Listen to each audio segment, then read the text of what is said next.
Oh, yeah, that's good. Okay, should I ding it?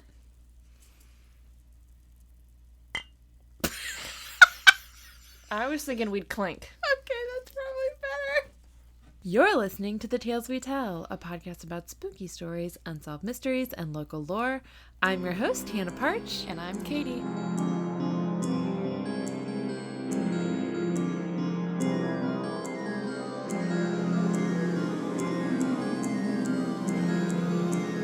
Welcome back. We did it. Yay! It's been a long week. I'm glad you're feeling better.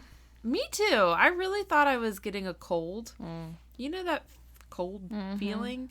It never happened, so... No, I've been sick for like the last 2 years, basically. Well, you also had a new human for the past year who's been sick a lot. Yeah. He was fine until he started daycare. Yeah. But, you know, for me, while I was pregnant with him, I couldn't take a lot of medicine. Like, I couldn't take my allergy medicine or anything. Plus, pregnancy just makes you congested, too. Yeah. So I just was always congested. I couldn't take Sudafed. So I just had to suck it up thanks to my allergies. Yay. But then, yeah, of course, there's the daycare germs, and everything's been a lot better lately. Good. But he's got a little immune system now. He's working on it. He didn't have one when he was born. No. But he's working on it. Yay. Well, we're drinking out of our crow mugs. We finally remembered to break those out. I keep forgetting. I don't know why. I keep forgetting. I look at them every day in my cabinet. Well, we've been doing this for almost 3 years now, a certain way, with certain glasses. This is true. Only ever deviating for whiskey episodes. Mm-hmm. Or, you know, that 9-month stretch where I couldn't drink. That's true. Also, because we're drinking out of our crow mugs, I have no idea how much wine I poured, so... You know, we'll find out at the end of the episode how I'm feeling. Well, I have a few announcements. Bring them. Okay, first one. Oh, I didn't write this one down, so I'm going to go ahead and get it out of the way. The rating for this episode is... I actually haven't decided. I think I'm going to make this a Tiny Tim episode. Like PG-13-ish. Okay. Maybe a little bit more PG-15. Yeah. I realized as I was thinking of that, I was like, wow, I don't know if I like having the responsibility of deciding what's appropriate for children, given that I don't have any. Because I don't know. I realize I do have a friend that is a teenager now. One of the girls, that's in a not weird way. Okay. One of the girls in my lyric class, well, it's one of the girls and then her daughter comes. And her daughter just turned 16. And she's a very fun, free-spirited 16-year-old. But I'm like, I don't know what is appropriate for her at all. We just censor ourselves around her because we call her the minor. So I don't know. So PG-13, Tiny Tim, if you're mature, well, Big Tim, if Tiny Tim is mature, let him listen to this. If not, you know, whatever. Okay, still on the topic of Tim. More jokes? No, just an update. So remember his daughter was interested in caving, and I was like, tell me if she's still interested. Okay, first of all, her name is Noelle. She is undeterred from caving. Good. I said, much like Katy. Yes. It's not scary. Like, it's not scary in like a bad way, but it does have that kind of that excitement of fear, if that makes sense. Your blood pumping. Yeah, it's exciting. It's a little scary, but not enough to deter you. Yeah. You know, it's the good scary that, you know. No, I'm glad she's undeterred. I don't think people should be like me, where they're just afraid of everything, because that's not one of the traits of myself that I'm like proud of and hope that I pass along to my children. I'm gonna make you come do adventure stuff with me one day. I think the way I learned... When you finally come up to the murder cabin, you can't sleep in the house. You have to sleep in the murder cabin. No, absolutely not. Katy? There's nothing to be afraid of there. You realize the whole reason I haven't gone up there yet is because you didn't have a house built. And I would not camp out there. It's technically a house. It just doesn't have electricity or running water. You remember? There's 4 walls and a roof and windows. Do you remember? And a wood-burning stove. You could cook breakfast in there. Do you remember at your wedding where everyone else camped? Not everyone. Jarek and I literally got a cabin 20 minutes away. There was cabins at the venue too. Kiosha stayed in one. There was a cabin there were cabins at the venue? I did not know There was there's electricity in them because Sheldon and I, when we were up there property shopping, we actually stayed in one of their little cabins. Oh, I did not know that. They've got actual bunks built into them. So you still have to bring your own air mattress and everything, or a sleeping pad or whatever. But we brought a big air mattress and just had it in the middle of the floor. But yeah, there's electricity, but you do have to go to the bathhouse for bathrooms and showers. Nice. But it's still nice. I mean, it's nicer than the murder cabin because there's electricity. Oh my gosh. I think a lot of my fears I learned by doing, I figured out that I was really terrified of heights the one time that I was like, oh yeah, I'll go rappelling. That sounds fun. And then I got up there and I was like, oh shit, I can't move my body because I'm so terrified. I am paralyzed with fear. So, I don't know. So Noelle also brought up a good question, which was, why did they not think to dig a shaft to Floyd on day 3? I don't know. Yeah, that's a great question. I don't know. I wonder how common that practice was in the first place, the whole digging of shafts. But then again, mining has been around for a long, long time. So. Yeah. Because now that I'm thinking of it, I'm like, yeah, it would make sense if they continued giving him, food and water or sausage sandwiches and coffee as they were digging the shaft. Because the problem was that they couldn't give him those things, and it took so long to dig the shaft that he died from starvation and dehydration. But I don't know. I guess they just really thought that they could get him out the other way. Yeah, so... yeah, I guess it was probably all the other things were the easiest and cheapest as opposed to the expensive and time-consuming process. Even though, what did they say? We could have this shaft drilled in 50 hours or something. That dummy. And they made it, not even a quarter of the way after 30 hours or something. Which I also wonder, too, if they had done it before the cave-in, if they could have figured out a way, if they could have rigged something up so that they could have used machinery to dig it, if they could have rigged up something to help him breathe so that he wouldn't have, suffocated. I don't know. I don't know either. Hindsight's 20/20. My second announcement is we got some suggestions for escalator alternatives. Josh suggested elevators. Which, yeah. Well, didn't we say that? I don't know, probably. I thought we at least mentioned the existence of elevators. They should make boxes that just go up vertically. It would take up less space. And Amanda said the escalator should have padded steps and reinforced panels, which I agree. We actually, Jarek and I, while we were in Raleigh doing our car shopping, we stopped at the Wegmans that's in Raleigh because it was a big deal.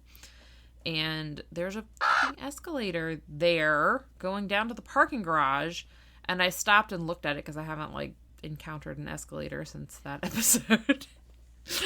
And they're much scarier now that I know all these things about them. And I was like, these fucking panels are the real killers here. And I wanted to warn someone that was headed towards them. I was like, be careful.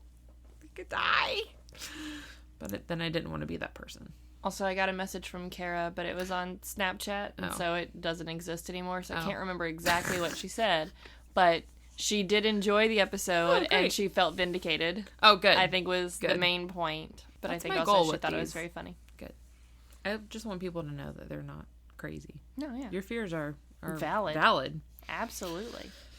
All right, well, you ready? And probably other people share them. Yeah. So you are not alone in that. Yeah. I really didn't think I was going to get anything when I Googled tripping and impaled Getting specifically, I don't even... Yeah. Like getting your eye stabbed out by the arm of a clothes display. Yeah, I don't remember how I Googled it now. It was specific with tripping and then impaled in the eye by a clothes display. Clothes hanger something. Mm-hmm. And there were at least like 2 or 3 instances, and I was like, wow, that's... Well, I mean, specific. With mine of stepping on manhole covers and falling through, it happens. It does. So I'm not crazy to be afraid of it. Yeah. I blame cartoons on that one, though. You see that a lot in cartoons. They make you think that they're a lot less sturdy than they are. I've seen a lot of memes about, adulthood and everything. And like, you know what? I was a lot more concerned about quicksand than cartoons led me to believe I should be. I blame Land Before Time on that one. I really thought quicksand was going to be around more. All right, you ready? Bring it.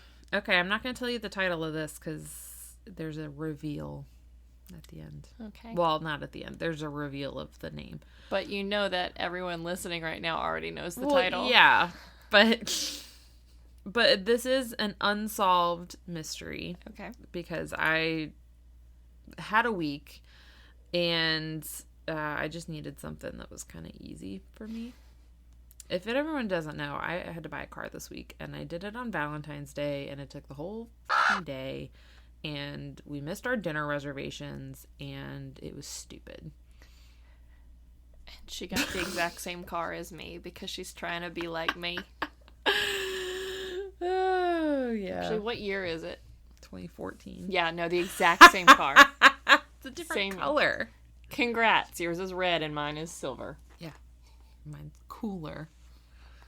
And I took a picture. My radio works. Okay, shut up. My radio will work. Granted, I did just spend several $1,000s on other repairs. I was going to say, I also just spent several $1,000s on it. Purchasing it. Yeah. And technically, the bank owns it right now. Hey, I own my car outright. Give me... I just paid it off within the last year. Yeah, I was going to say, give me 2 years and I'll own it. But whatever. So we are going to Russia. So I get to brush up on my Russian pronunciation. So specifically, we're going to be in Cheropovets, which is in Vologda Oblast, or the Vologda Oblast region of northwest Russia. All you need to know is we're in Russia. So cool. Just go with that. Cool. Probably cold there. Probably. Yep. An important note. In Russian culture, it is apparently common to refer to serial killers as maniacs. Or, in Russian, hold on, I haven't practiced this much. Maniacs. Sorry, I wrote it down in Cyrillic. Maniac. It's literally the same word, but just with different okay. Maniaki. Cool. I believe it. Maniaki. That's what we're going to go with. Maniaki. It's maniac, like maniac. Maniac, but then E to make it plural. Maniaki. Okay. Pretend I said that all fluently. Okay, so... It's probably not a common vocabulary word in, like, college Russian 101. It's not. But it is one of those fun words that's, like, just the same, but just pronounced Russian-y, Russian-sounding. Oh, yeah. No, I think I've mentioned this before. I had a friend who was from Brazil, so she spoke Portuguese. And I remember being out shopping with her one day, and she got a call from mom or a family member, and she was explaining that she couldn't talk because she was out, and she was da da da da da mi amiga cat da da da Walmart. And it was just so weird to hear the juxtaposition of like this just rattling off this flowing language, and then this harsh Walmart. Yep. Like that doesn't belong. But this is different because there's no it's not the same word, but in Portuguese. Yeah. But I'm pretty sure the Russian word for passport is, like, passport. But you say it, like, with a Russian accent. Like, passport. Anyway. Sorry, I'm not done with my fun fact. All right, so it's common to refer to serial killers as maniacs, which we're not going to necessarily do, but it's going to come up later because that term, maniaci. See, we got it down. Mm-hmm. And then it's also common to then associate them with the area where the crimes take place. But because maniac or maniaci is like kind of an outdated, offensive term, don't want to offend those serial killers. Heaven forbid that we hurt their feelings. When we get to what we're going to call the serial killer, I'm just going to call him, instead of the maniac, I'm going to call him the killer. Okay. Just so we're clear. All right. So we're starting on February 4th, 2004. You may pick up your dossier, which, by the way, is interactive today because... Sweet. The way my printer is. All right, you may remove your first tab. It's like a activity book for children. Yeah. Okay, so on February 4th, 2004, Marina Ostrovskaya, who is 17, left her work around 2:00 p.m. to visit her fiancé's parents. And she's visiting her fiancé's parents because her fiancé was an Army cadet who was stationed overseas, and he would often send mail to Marina through his parents. I read somewhere that his parents would visit him and he would, like, give the mail to him. Mm-hmm. And then I read somewhere else that he would just send the mail to his parents. So I don't know. Either way, his parents had her mail. Okay. And it was common that she would visit them to pick it up. All right. That's not too weird. But... Yeah. So she's going to her future in-laws' house, essentially. Mm-hmm. And on this particular day, Marina decided to take a shortcut. I know. Through a vacant lot on Danilova Street. Just kidding. I don't know that street. Well, that street actually is important, so good call. I'm taking a sip. Take a sip because you guessed the sketchy street. According to eyewitnesses, she took the shortcut around 2:30 p.m. Later that evening, when Marina didn't come home, her parents became concerned, and they found out that she had never arrived at her fiancé's parents' house, and so they called the police. Police thoroughly searched the route that Marina usually took, but she didn't usually take this shortcut. So they searched everywhere that they thought she might be. They didn't find anything, and so her case just remained open, and she was like a missing person. Then in August of the same year, and I don't have pictures for the next several, spoiler alert. I mean, I already said serial killer, so, like, it's not that much of a spoiler. Okay, so then in August, a woman named Irina Popov, who is 19, she was a student from the local university. Her body was found in an abandoned area in Patinsky, Cheropovets. Again, just kind of an abandoned area of town. Okay. The body was found uncovered, just kind of out in the open. When it was examined, they found that she had been strangled to death, and she had also been sexually assaulted. Yeah. The following month, the body of Tatiana Beva, who's 22, was found. She was a student. Mm-hmm. She was last seen coming home from a nightclub, and then she was reported missing. I guess she didn't make it? She did not make it. Okay. Yeah. So she was leaving the club. But... Yes. And then she was allegedly or assumed to be abducted on her way home. So her body was found in September, just 2 miles away from where Irina had been found, also in an isolated area. But this was behind the Cheropovets School of the Arts. I don't know why that's so isolated. So I was about to say, so when you say isolated, it sounds like they're they're not being hidden. Right. But they're not necessarily being put on display. Right. Okay. Yeah. So I kind of get the idea from these that they're just like kind of the sketchy parts of town, maybe. Like when they talk about like, oh, the vacant lot or the like behind the school. It's just like places where no one would necessarily go. Yeah, I'm curious as to who's discovering the bodies, too. Yeah, I don't really know for these first couple ones. But we'll get to it. Yeah, right. So, Tatiana had also been strangled and also been sexually assaulted. And there had also been no attempt to hide her body. And then in December, another girl named Tatiana. This is Tatiana Makimova. I wonder if Tatiana is like the Russian version of Jennifer or something. Yeah. Like super common, but not like that common. Not like Sarah or something. That one's, I think, even more common.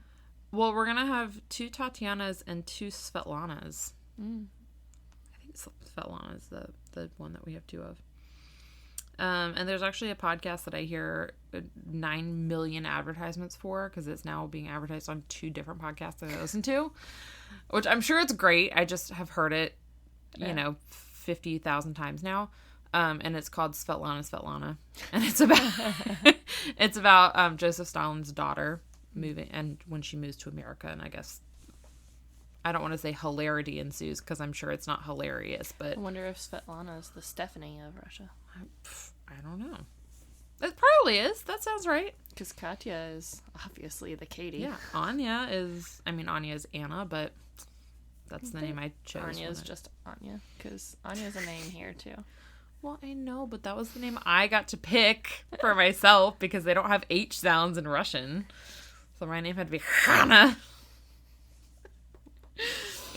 Be weird. Oh, man. Okay. So, December. Super cold. Yeah. Tatiana Makimova, who is 17, is found in a vacant lot outside of a military base on Milutina Street. She had also been strangled and also sexually assaulted, but unlike the first 2 bodies, this Tatiana was found underneath a pile of sticks, leaves, dirt, and snow. So there was a small attempt at actually hiding her. Yes. Also different about this scene is about half a mile from the body, police found a homemade garrote. I thought it was a garrote. Garrote. I knew I was going to say it wrong. I even listened to someone say it because I listened to a podcast about this. Ah, damn it. Okay. Homemade garrote.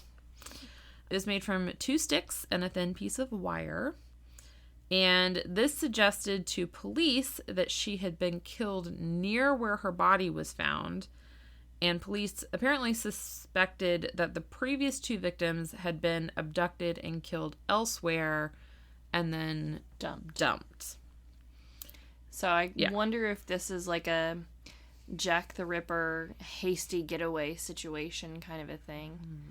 Also with, he got her and maybe had to act fast before being discovered, and that's why he made that small attempt to cover her body to slow down on people starting to actually look around in the area and give him more time to get out of there. Yeah, because it's like that wasn't his preferred place to leave the body. Yeah. I don't know. They did test the garrote, right? Okay. I'm immediately going to forget how to pronounce it.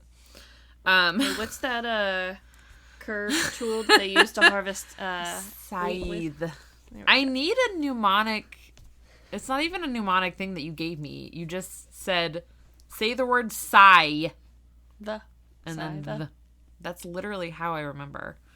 I even remember the place I was, I think.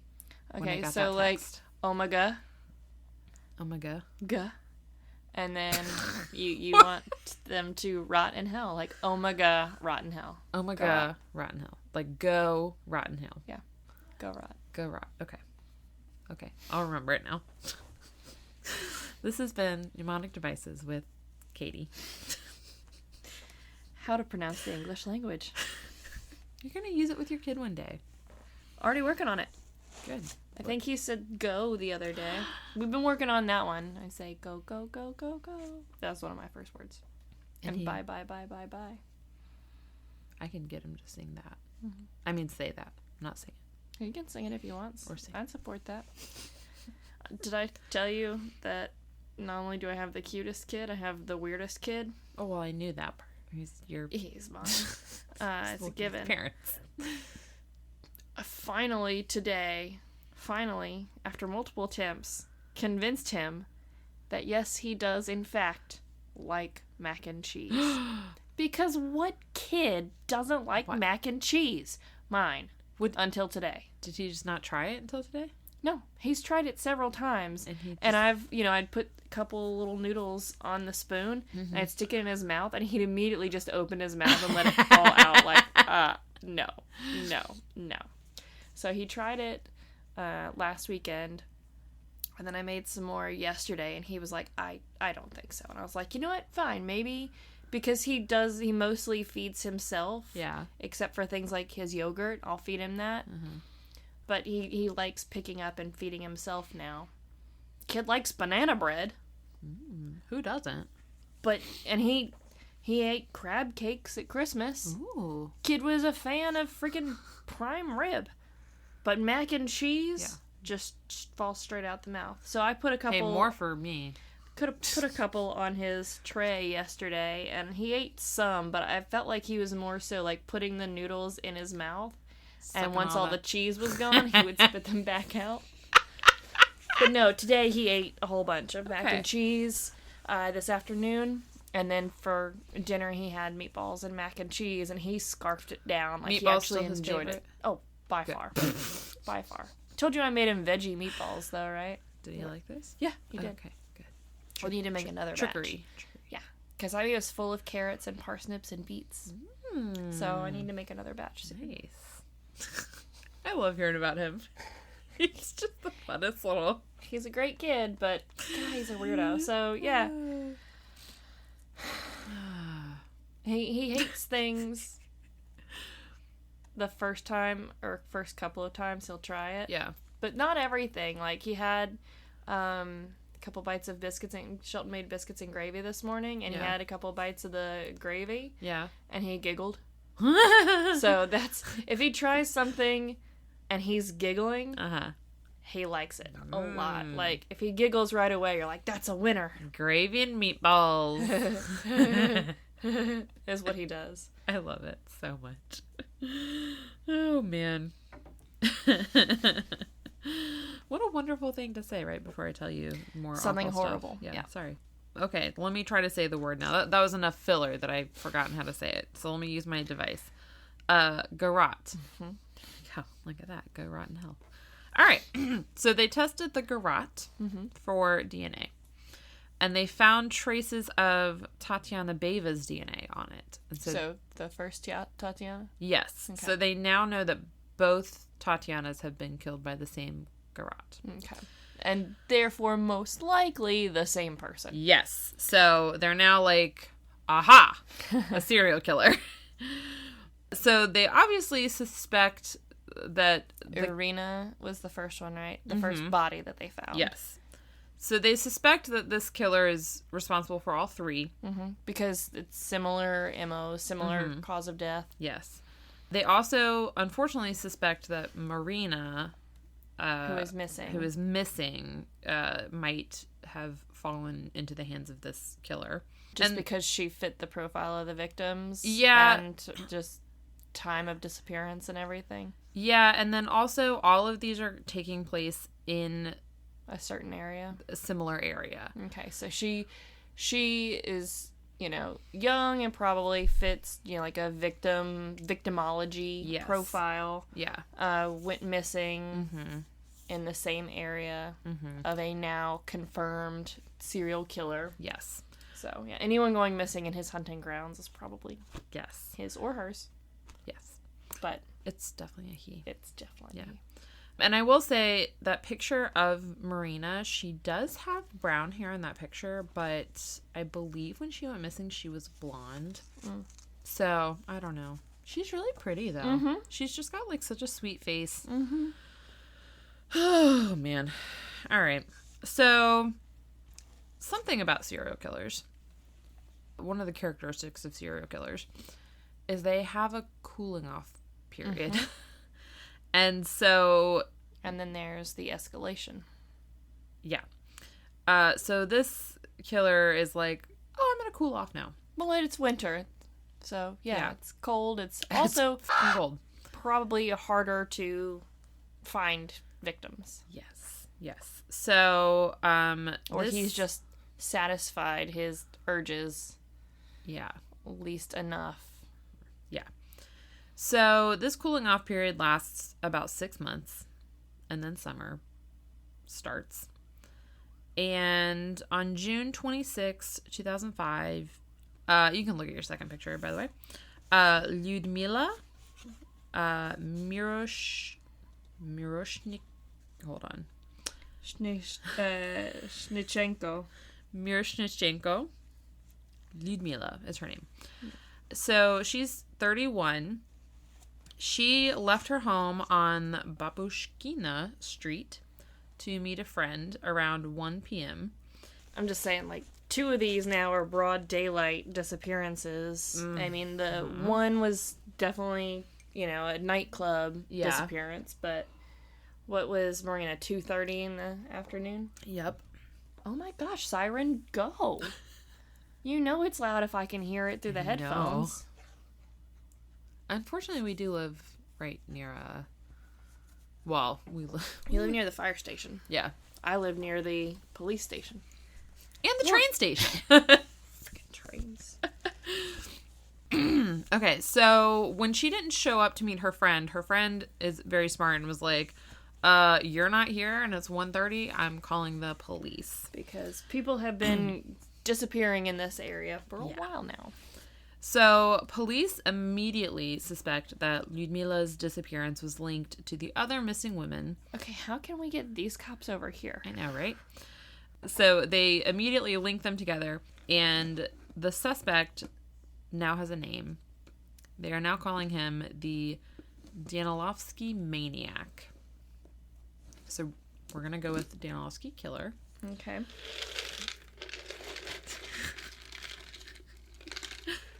You can't just leave them sitting up there and expect you not to eat them. All right. So that's June 26th. Lyudmila goes missing. Mm-hmm. So we have 2 missing, 3 bodies. Interesting that the bodies were never reported missing prior to being found. Yeah, I know.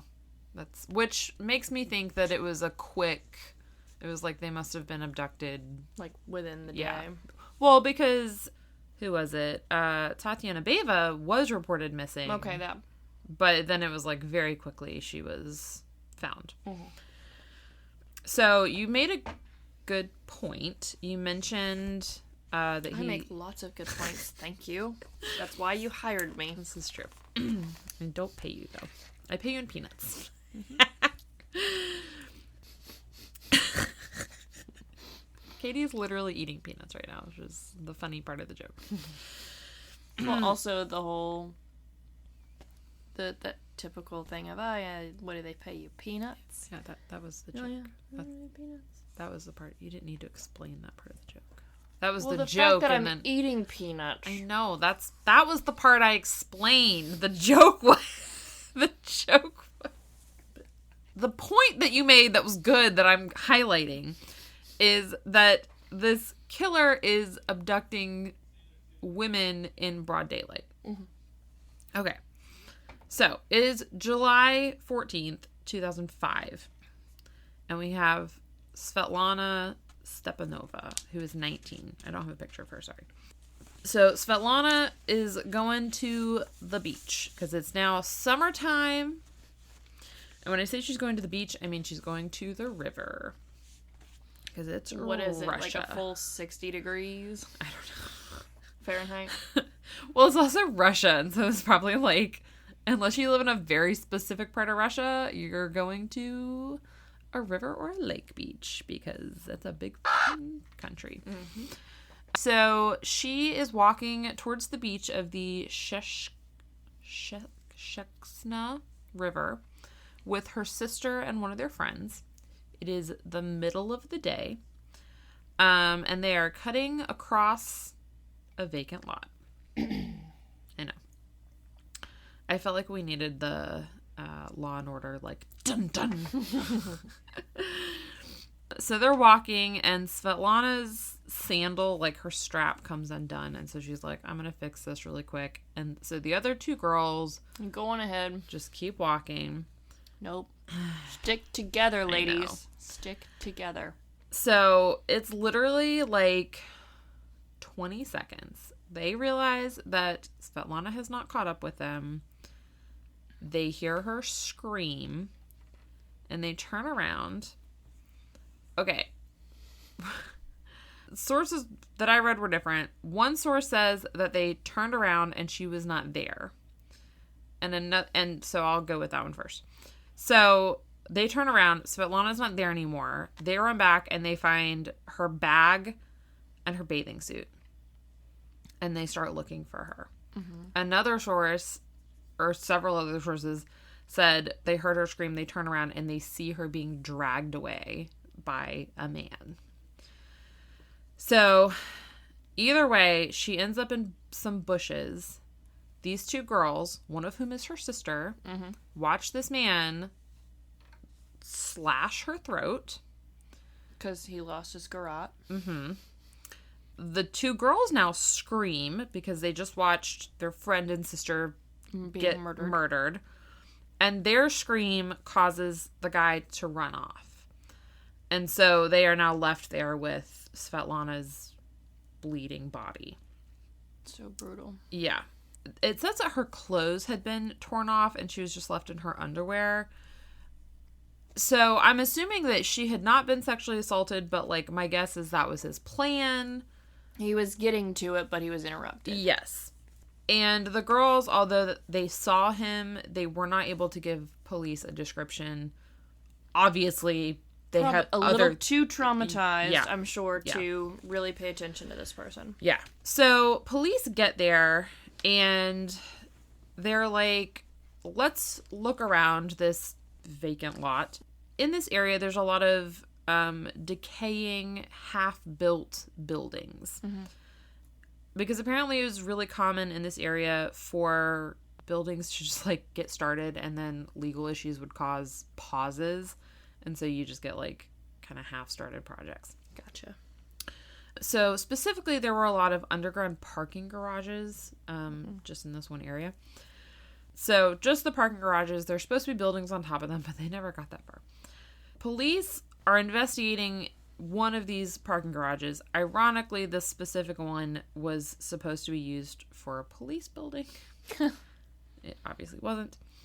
And inside, they found some R-rated graffiti, or some NC-17 graffiti. You can look at your... You can look at your next picture. I am very intrigued now. Oh. Someone had drawn crude depictions of various sex positions on individual cinder blocks that made up the wall. And then on one wall, there's a whole 6-person orgy. And it's all drawn with black chalk. And it's just people having sex. Yep. Yes, it is. Even with the censor bars. Yep. So police, first, they were like, maybe teenagers did this as, like, a prank. Mm-hmm. One thing that strikes me about it is, like, I don't know. It's not like... Well, as an art history major, what's your critique on this? It's very, like... It's giving more, like, Kama Sutra vibes than it is, like, pornography vibes, right? That's definitely the impression that I get more than anything. It's more of... I mean... It's more like, here's some different positions and not, like, here's some porn that I would like to watch. Yeah, it looks more like instructional. Yeah, right? It's kind of weird. And I don't know what makes it different. Maybe it reminds me of, like, there would be in Cosmo and whatnot, whenever they would have sex articles. It's weird. It is weird, and like I said, I don't know what about it specifically gives off those vibes versus, pornographic vibes, but it legit looks much more educational. Yeah. Like you said, Kama Sutra. Yeah. And I don't know, maybe it's like the lack of, like, it's very kind of, it's detailed but also simplistic. Yeah. Like, it's simple line drawings, and there's, enough detail. Like, you can tell what they are. Yeah. But, there's no, like, shading or, like... Well, and he didn't take great care to make, or whoever, the artist, if you will. I mean, he didn't make, like, we can't... There's not much detail in faces and anything. Yeah.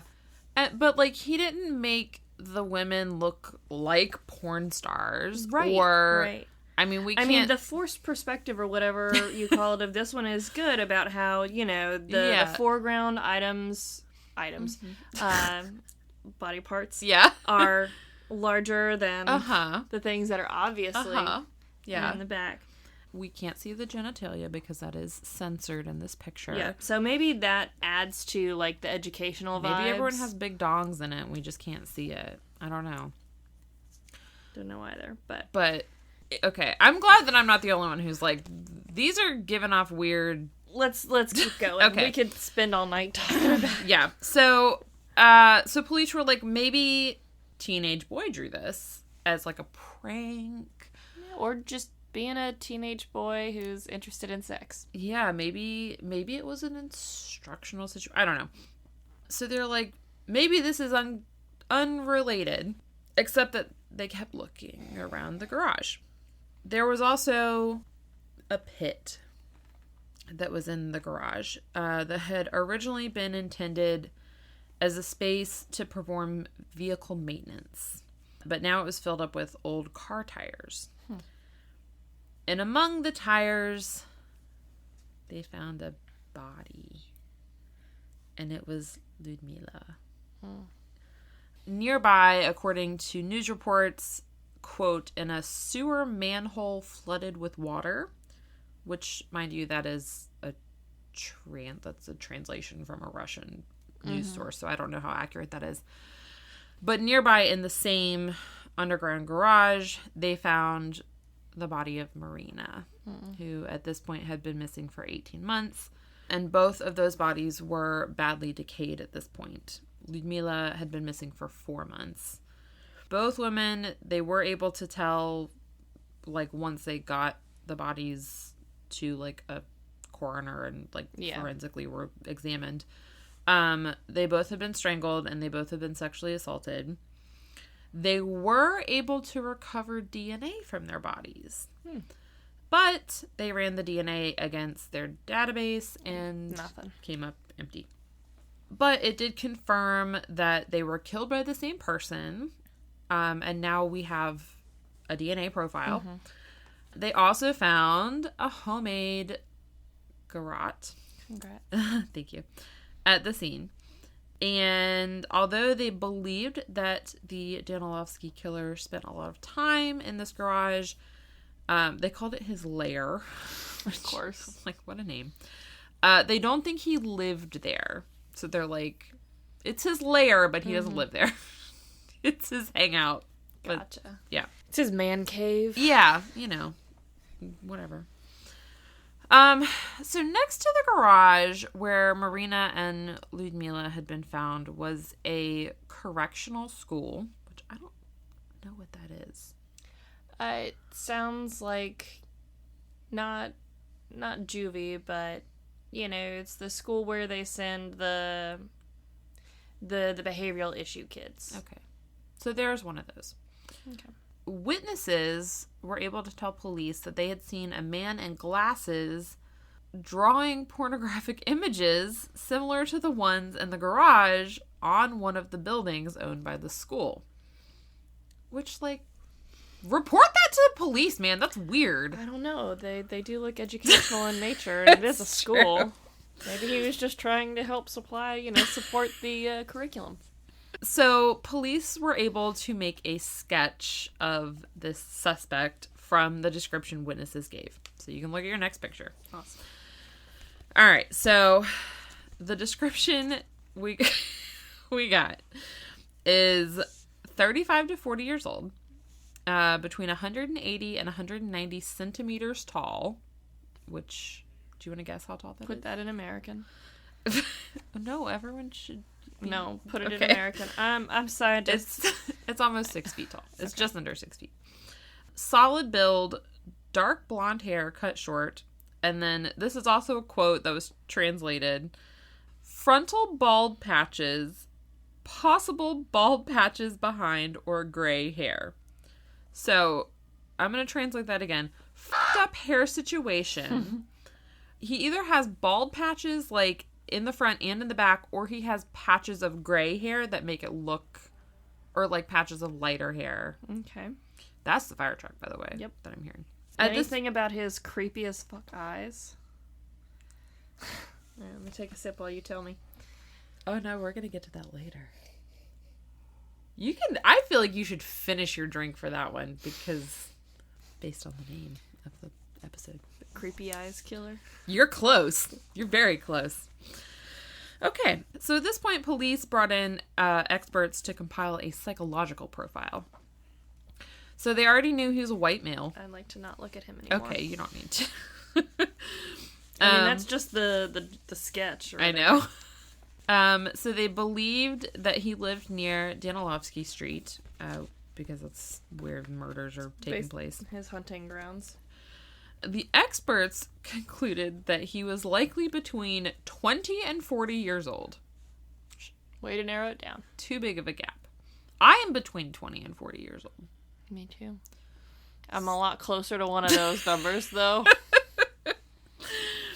So they also said he was experienced and organized because he was good at disposing bodies without being seen. Well, also with Svetlana, yeah, the quick, I mean, he must have been, like, stalking them. And as soon as he saw that opening of she was alone, hey.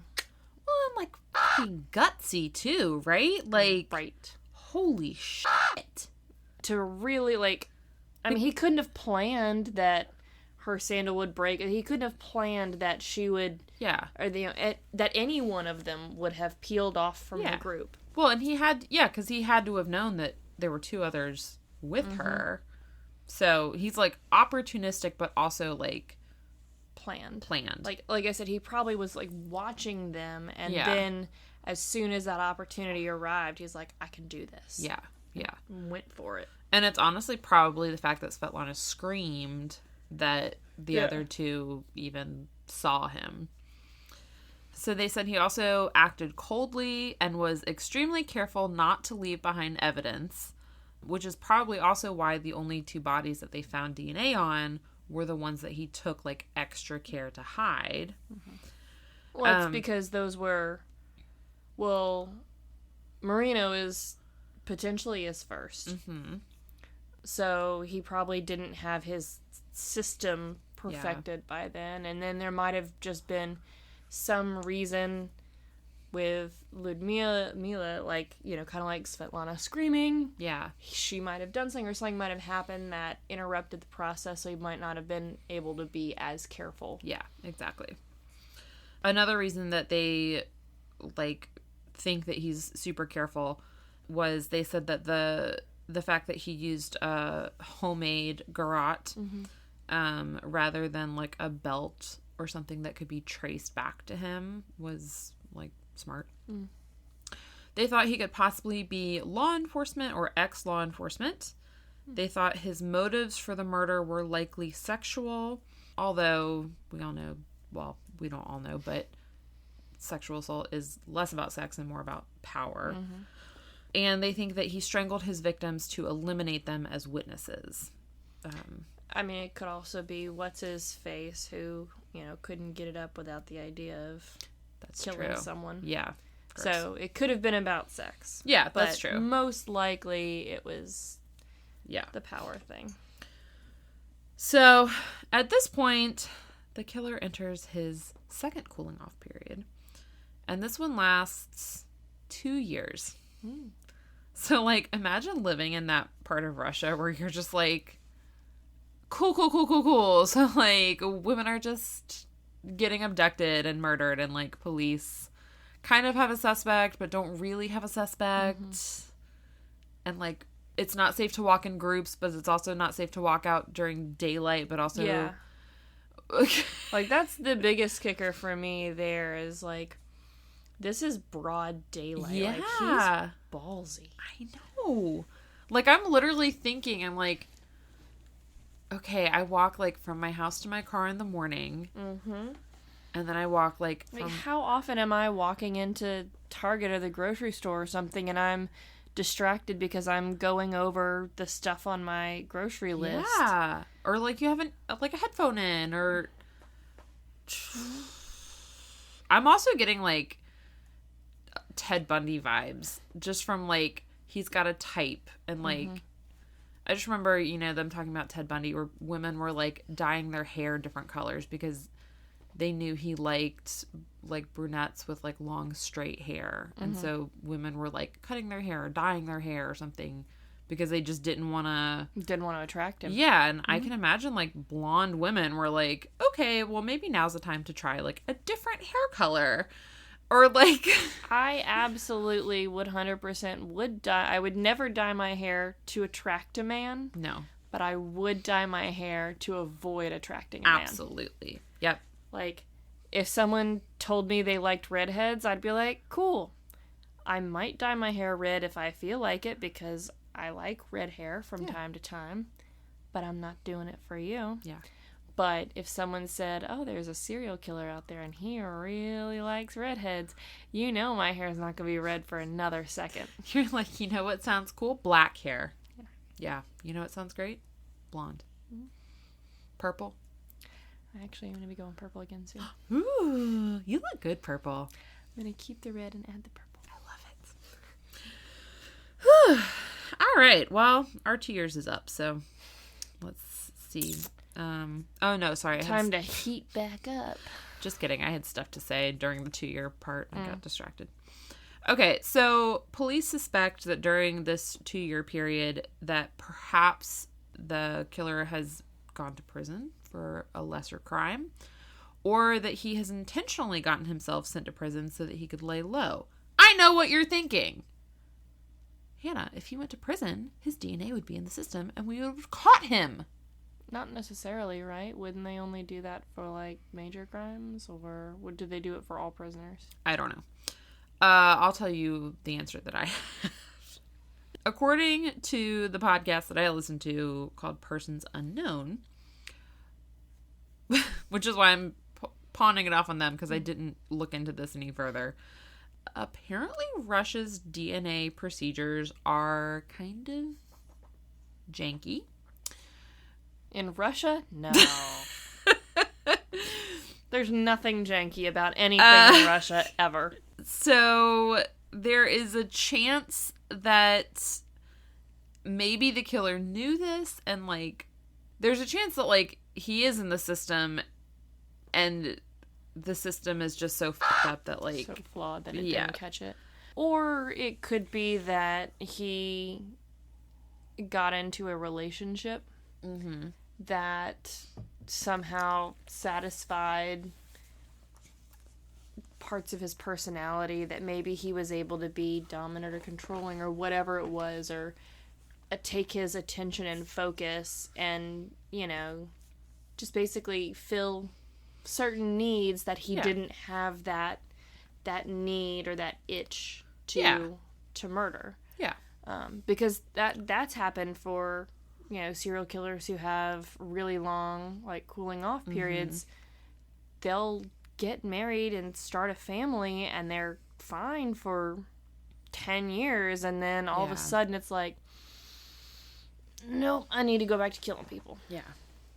So, that could also be... It's terrifying. I mean, absolutely 100% it could be a janky DNA system. Yeah. I mean, remember the story that I did about how that person killed, potentially the most prolific serial killer? Yeah. Mm-hmm. Because this was before APHIS and the fingerprinting system. Yeah. So now... Yeah. He would have gotten caught like that. Yeah. But... Yeah. Well, and it's also possible that he could have... This is going to sound awful, but, like, perhaps he was killing people that society didn't care that much about. Mm-hmm. And it went unnoticed. Or perhaps he, was traveling. That's what to say, he could have moved temporarily. Because it wasn't in that area. And maybe it was a combination. He was traveling, he killed someone... on the fringes of society that, maybe didn't fit that. Yeah. They didn't have anyone to report them missing. Yeah. So. And, they theorized that he could be law enforcement. Mm-hmm. What about military? He could have been deployed for his first cooling off, or he could have been, what's the word I'm looking for other than relocated? Doesn't matter. Reassigned?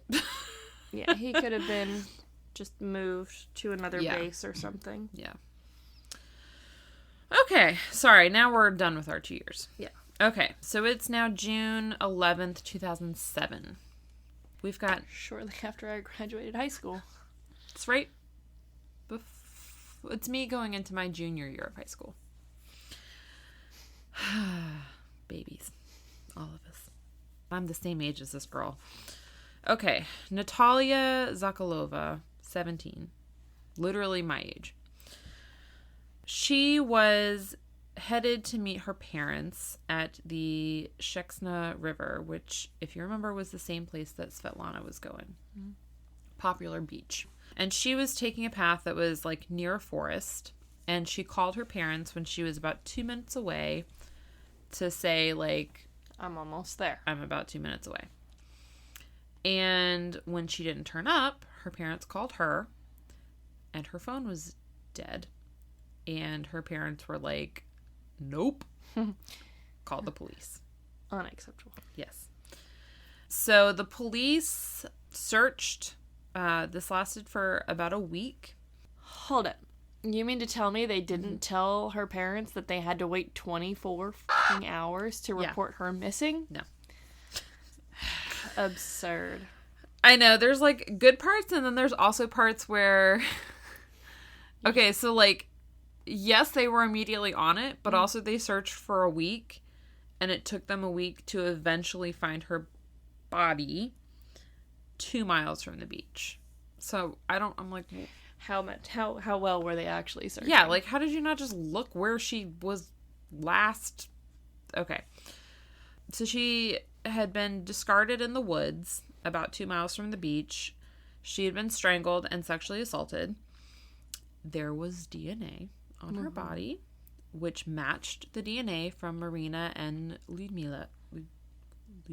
Sorry, I spelled her name wrong in this, so I was trying to remember how to say it from memory. Eyewitnesses told police that they had seen a man in dirty clothes and glasses walking around where Natalia had been discovered. He was between 30 and 50.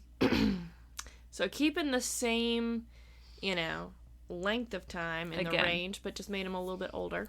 I'm also between 30 and 50, so. Yeah, great. Same here. Whole lot closer to one than the other, though, and this time it's in my favor. Yeah. Just under 6 feet tall. Stocky build. Short brown hair with a receding hairline. Bald spots and patches of gray at the back of his head.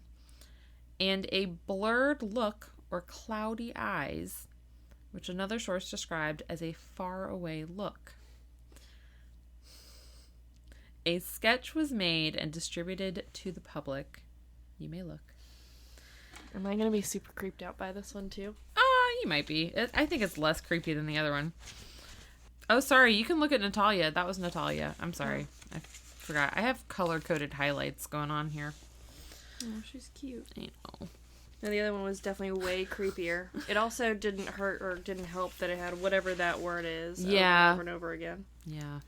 So the public, they get this sketch, and then they also like catch wind about this description that's been given of the cloudy or the blurred eyes. And so they now start calling him the dull-eyed maniac or the dull-eyed killer. All right then. Which is how I first came across him in my serial killer book that Stephanie gave me. Thank you, Stephanie. Shout out to my mother-in-law who gave me the serial killer book. A reward was offered for information. This reward was for 1 million rubles, which is about $13,000.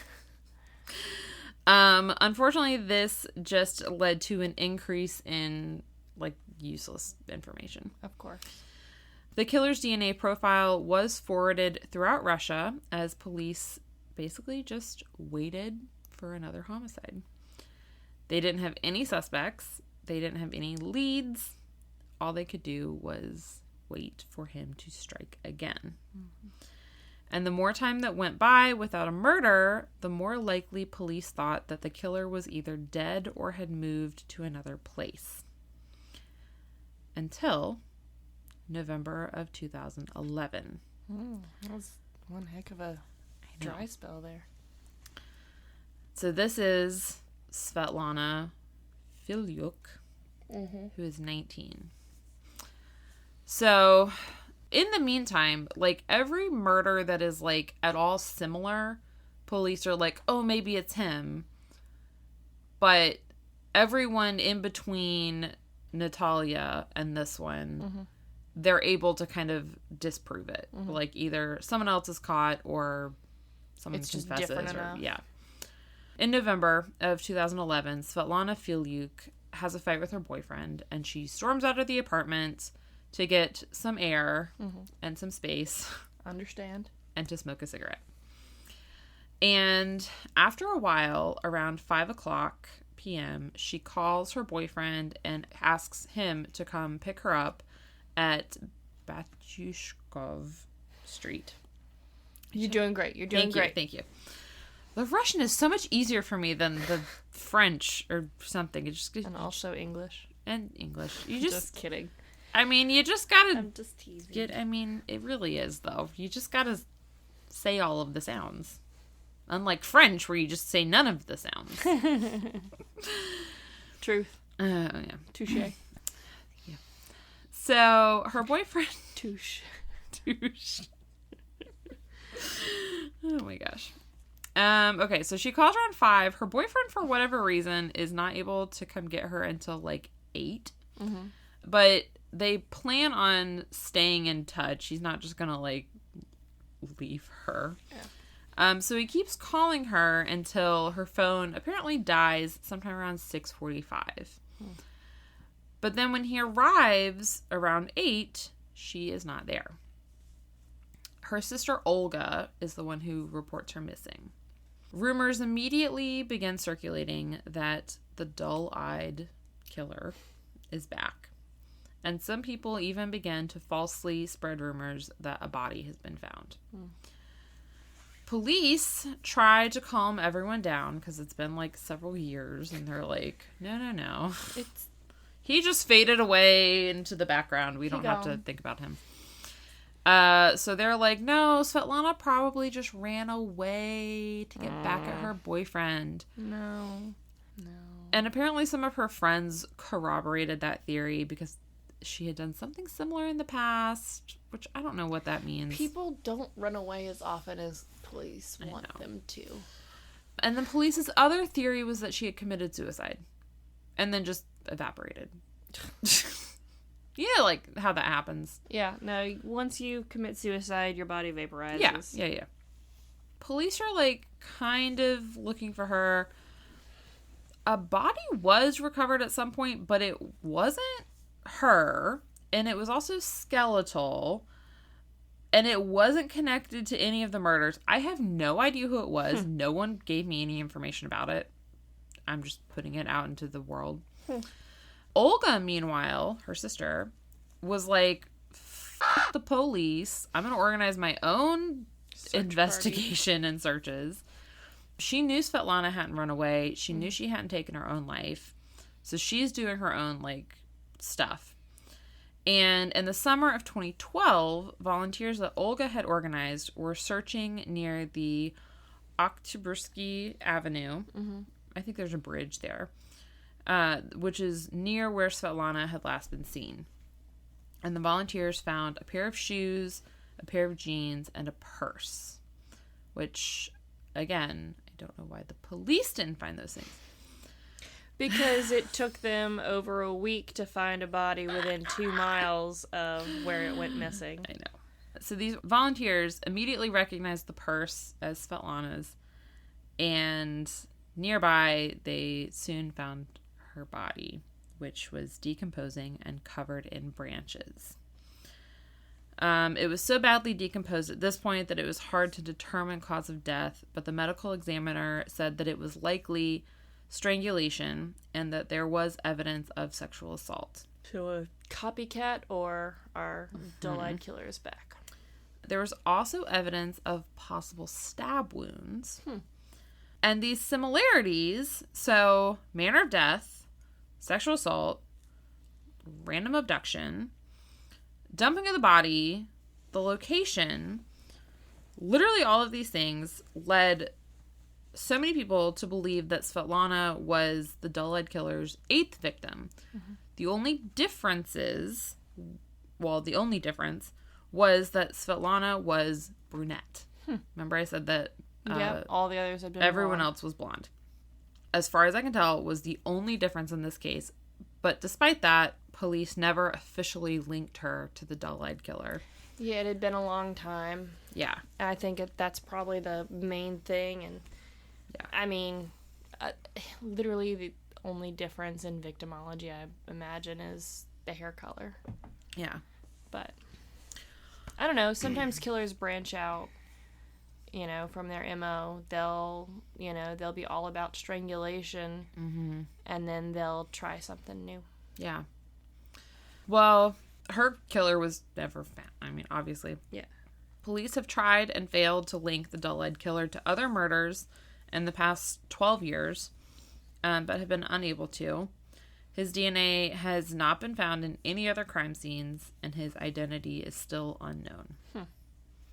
And because all of these happened, I mean, the very first one was in 2004, which was 19 years ago. So, like, very likely that he's still alive and still out there with his dull eyes, just being creepy and drawing creepers gonna creep informational, educational, sex graffiti, his own Kama Sutra.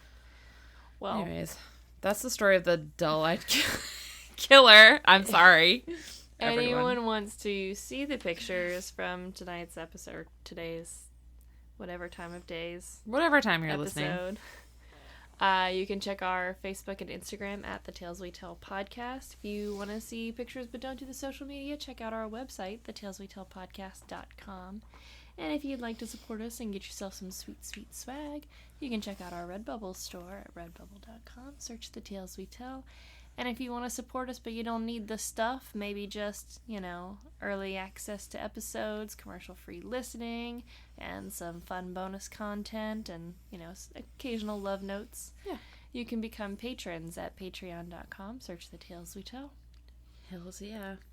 And, we'll be back next week like always, and be doing something, and we'll get that bonus episode out just as soon as we have time to record it. And I'm not falling asleep. It's hard to get together once a week, so. Work.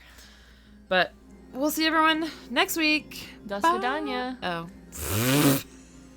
Hold on, we'll say it You together. didn't expect that one, did you? I didn't, but I can say it. Okay, ready? Das vidanya.